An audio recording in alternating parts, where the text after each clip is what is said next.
నమస్తే, welcome to అపూర్వ వంటలు. ముందుగా మీ అందరికీ దసరా నవరాత్రి శుభాకాంక్షలు. మన ఛానల్లో ప్రతిరోజు నవరాత్రి నైవేద్యాలు పోస్ట్ చేస్తున్నాను. అంటే రేపు నవరాత్రుల్లో 7వ రోజైతే ముందు రోజు పొద్దున్నే 7వ రోజు నైవేద్యం అనేది పోస్ట్ చేస్తాను. ఫస్ట్ టైం మన వీడియోస్ చూస్తుంటే సబ్స్క్రైబ్ చేసుకొని ఫాలో అవ్వండి. 6వ రోజు అమ్మవారిని సరస్వతీదేవిగా అలంకరిస్తారు. ఆ రోజు అమ్మవారికి రవ్వ కేసరి సమర్పిస్తారు. దానికోసం ముందుగా బాండీలో 6 టేబుల్ స్పూన్ల నెయ్యిని వేసేసి అది కొంచెం వేడెక్కాక 2 టేబుల్ స్పూన్ల వరకు జీడిపప్పుని వేసుకొని జీడిపప్పుని స్లో ఫ్లేమ్లో మంచి గోల్డెన్ కలర్కి వచ్చే వరకు వేపుకున్న తర్వాత దీనిలో 2 టేబుల్ స్పూన్ల వరకు ఎండు ద్రాక్ష పళ్ళని కూడా వేసేసి ఎండు ద్రాక్ష పళ్ళు ఉబ్బి ఎర్రగా అయ్యే వరకు కూడా బాగా ఫ్రై చేసుకొని వేపిన జీడిపప్పు ఎండు ద్రాక్ష పలుకుల్ని పక్కకు తీసి పెట్టుకోండి.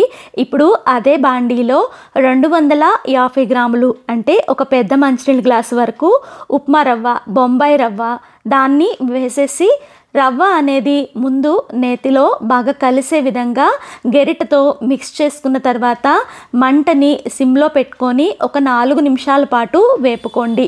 తర్వాత దీంట్లో దంచుకున్న 3 యాలకుల మిశ్రమాన్ని వేసేసి యాలకులు రవ్వలో బాగా కలిసే విధంగా మిక్స్ చేసుకోండి. 5 నిమిషాల పాటు దీన్ని సిమ్లో వేపుకున్నారంటే రవ్వ అనేది మంచి సువాసనతో ఎర్రగా వేగిపోతుంది. ఇప్పుడు ఇందాక తీసుకున్న గ్లాస్ తోటే 4 గ్లాసుల వరకు ఆవు పాలని దీంట్లో వేస్తున్నాను. అమ్మవారికి నైవేద్యం కాబట్టి పాలని వాడుతున్నాను. ఒకవేళ మీరు పాలు లేకపోతే 4 గ్లాసుల నీళ్ళనైనా వేసేసి ఇలాగే నైవేద్యాన్ని తయారు చేసుకోవచ్చు.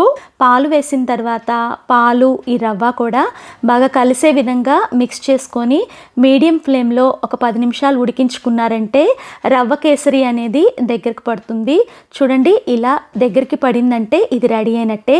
అప్పుడు దీంట్లో ఇందాక కొలుచుకున్న గ్లాస్ తోటే ఒక గ్లాస్ వరకు పంచదారని వేసేసేయండి.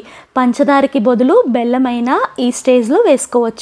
పంచదార అలాగే రవ్వ కేసరి బాగా కలిసే విధంగా మిక్స్ చేసుకుంటూ 4 నిమిషాల పాటు సిమ్లో దీన్ని ఉడికించుకున్నారంటే ఇది దగ్గరకు పడుతుంది. ఇది మరీ గట్టి పడకుండా కన్సిస్టెన్సీ ఇలా ఉండే విధంగా దీన్ని బాయిల్ చేసుకోవడం వల్ల ఇది చల్లారాక గట్టి పడకుండా మామూలుగా ఉంటుందండి.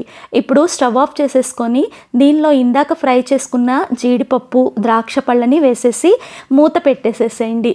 2 నిమిషాలు అలా వదిలేస్తే నెయ్యి, జీడిపప్పు, కిస్మిస్ ఫ్లేవర్ అనేది ఈ రవ్వ కేసరికి పట్టుకొని చాలా బాగుంటుంది. మీరు కూడా ఈసారి నవరాత్రుల్లో నా రీతిలో రవ్వ కేసరి నైవేద్యాన్ని తయారు చేసి సరస్వతి అమ్మవారికి సమర్పించి అమ్మవారి దయకి పాత్రులవ్వండి. వీడియో నచ్చితే లైక్ చేసి మీ ఫ్రెండ్స్కి, రిలేటివ్స్కి షేర్ చేయండి.